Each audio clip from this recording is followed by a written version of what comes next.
He arrived at the audition center long before dawn, carrying only a battered duffel bag and a heart full of dreams. The Manila air was cool and damp, the streetlights cast long shadows across the sidewalk. At age 16, Miguel Santos had already walked more miles than most kids his age, not in distance but in longing. But this morning, he believed something might change. Miguel came from a small barangay outside the city, where his family's modest home leaned precariously against the side of a hill. His mother washed clothes for neighbors, his father did odd carpentry work whenever there was demand. Miguel had grown up singing to himself, to fields and mango trees and to the moon. He had no formal training, no fancy microphone, no guarantee of a future, but he had a voice. He believed in it. Inside the audition hall, a throng of hopefuls mingled, some in smart clothes, some in quiet resignation. Miguel, in his threadbare shirt and worn jeans, felt conspicuous. He checked the paper call. Golden Buzzer auditions, national talent show. He swallowed. He was not sure they ever gave a golden buzzer to someone like him. When his turn came, the stage was lit in soft blues and golds. The judges sat elevated behind a table, their faces gleaming under the lights. The host's voice echoed, "Next, Miguel Santos, from San Mateo, Rizal." Song, Hotel California. A hush fell. Miguel's heart pounded. He stepped forward, took a deep breath, and began with the opening guitar chords. He had taught himself the chords on a borrowed secondhand guitar, plucking strings late at night by kerosene lamp. Now, the opening notes of Hotel California floated across the stage. He sang, quiet at first, then with growing confidence. Greater than, on a dark desert highway, cool wind in my hair. His voice wavered slightly, then steadied. The audience leaned in. The judges' faces, stern at first, softened. With each verse, Miguel poured all his yearning and every suppressed hope into the song. His voice cracked at times, but in those cracks was beauty, honesty. By the solo, his eyes glistened. By the final chorus, his voice soared. When he finished, the hall stilled. And then the applause came. Hesitant at first, then swelling, until it echoed like thunder across the stage. Miguel closed his eyes, breathing hard, trying to still his heart. Then the unexpected. One of the judges, a veteran singer named Rosa Del Monte, jumped up and pressed the golden buzzer. A loud gong sounded. Light rays scattered. Miguel froze, stunned. The other judges rose, cheering. The audience stood and cheered too. In that moment, the world shifted. Tears rolled down Miguel's cheeks. The host rushed over, handing him a towel, a bottle of water. He could barely speak. "You have the golden buzzer. You go straight to the live shows." The words echoed like a dream.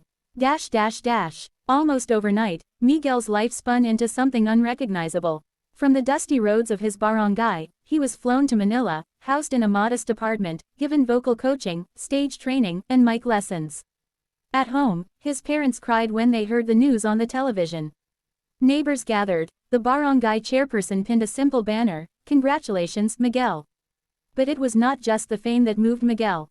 It was the kindness behind the scenes. The show's production team learned that his family had no steady income. They reached out privately and arranged for financial support to repair their home's leaky roof. A sponsor gave Miguel a proper guitar to replace the battered one. His vocal coach, a gentle older man named Mr. Ariola, told him, "Your voice came from struggle. Don't let comfort silence it.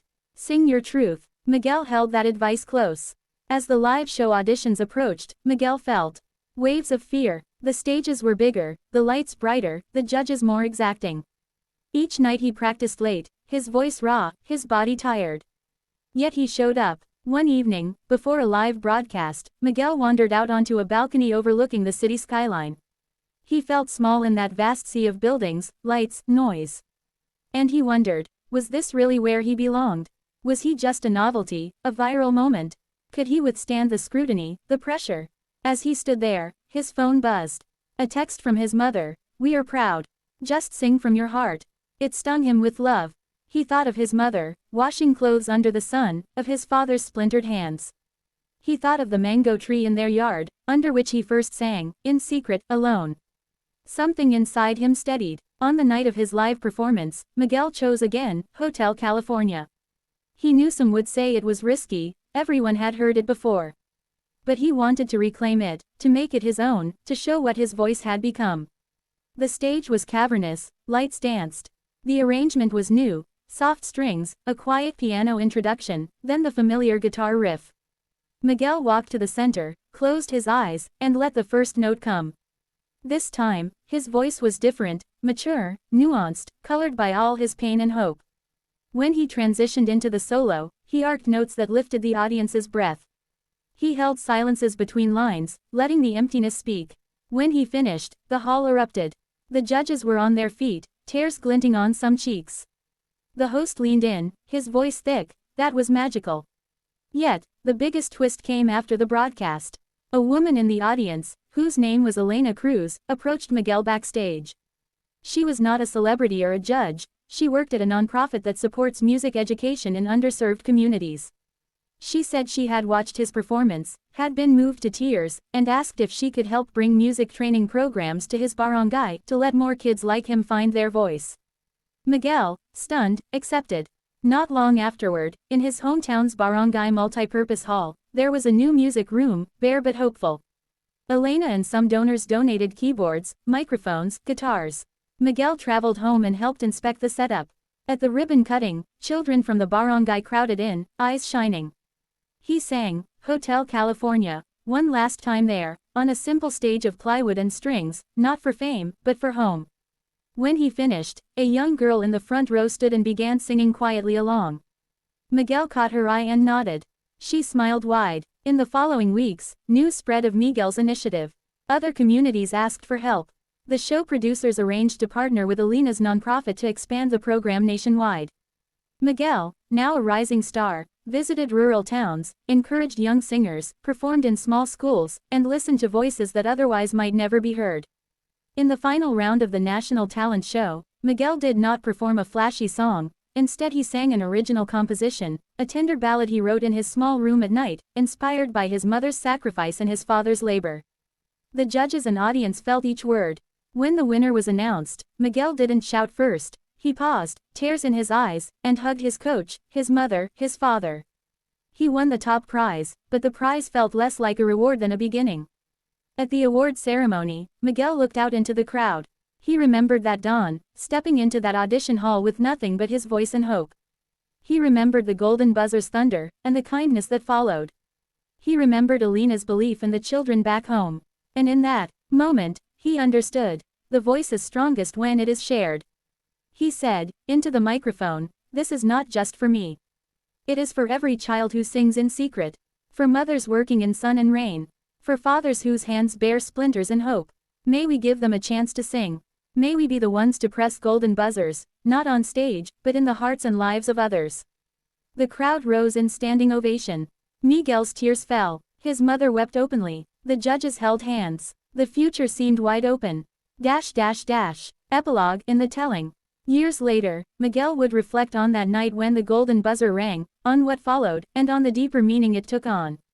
He'd see that the true, golden buzzer, was not the physical button, it was the moment someone believed in him enough to lift him, to invest in his hopes.